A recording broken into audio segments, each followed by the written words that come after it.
Et salut, c'est Shindo, nouvelle vidéo et aujourd'hui on va parler de Xenoblade Chronicles 3, le dernier épisode de la série. We have to fight so we can go on living. There's one place that might give you a chance. The land pierced by a great sword. Alors, je vais commencer par parler de mon ressenti global du jeu par rapport aux autres épisodes. En effet, je suis un gros fan du 1 et du 2. Si je faisais un top des meilleurs jeux auxquels j'ai joué, le premier Xenoblade pourrait très facilement être dedans. J'avais été submergé par son histoire épique, absolument incroyable, magnifiée par une musique dantesque, où l'on reconnaissait les touches de Yoko Shimomura, sûrement ma compositrice préférée avec Keiichi Okabe. Et pour le deuxième, son gameplay, ses combats et son game design en général font que c'est l'un des rares jeux sur lequel j'ai passé plus de 100 heures, avec notamment Zelda Breath of the Wild quasiment au même moment.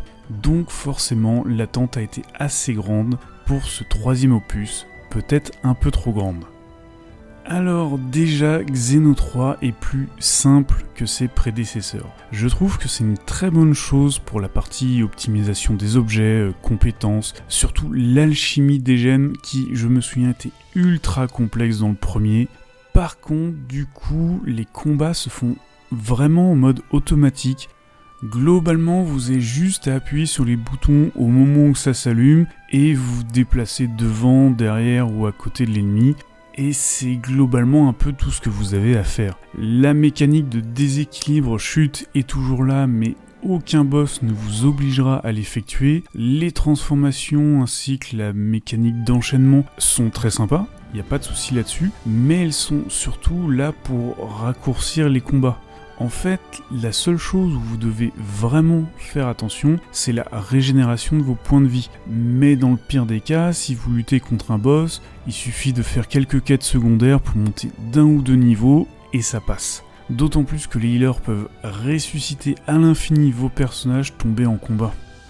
Bref, je n'ai pas testé, mais le jeu donne l'impression que si vous êtes quelques niveaux au-dessus des boss, vous pouvez juste poser la manette, le combat sera long, mais le résultat sera le même.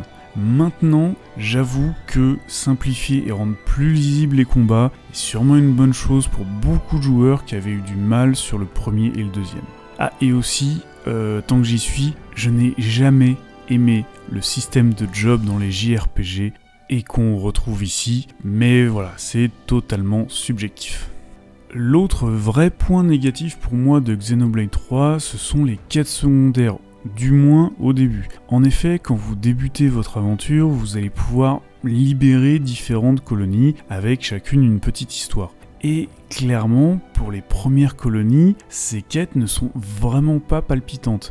Au bout d'un moment, j'avais juste envie de pouvoir les zapper et trancher directement leur cadran. Pour le coup, ce passage de point en point avec quasiment la même chose à faire m'a un peu fait penser au dernier Assassin's Creed. Même si, globalement, je vous rassure, n'importe quelle quête secondaire de Xenoblade reste meilleure que la quête principale d'Assassin's Creed. Et puis, heureusement, comme je l'ai dit, c'est surtout le cas au début. Et je trouve que plus vous avancez dans le jeu, plus les colonies deviennent intéressantes à débloquer. Cela donne un côté inégal, du coup, entre les différentes histoires secondaires, mais comme dans tous les RPG quasiment.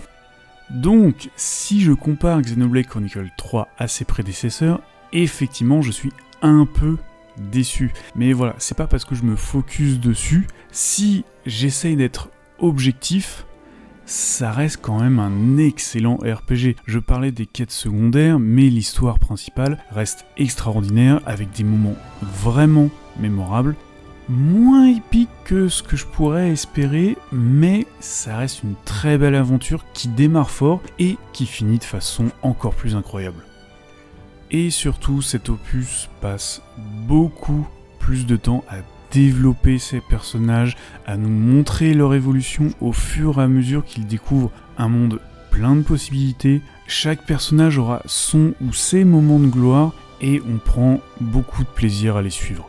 D'autant plus qu'à nouveau, les musiques sont absolument incroyables et accompagnent parfaitement les moments de complicité et de réflexion des personnages avec cette flûte qui est vraiment très présente et qui change un peu de l'habituel violon-piano qu'on a dans beaucoup de BO.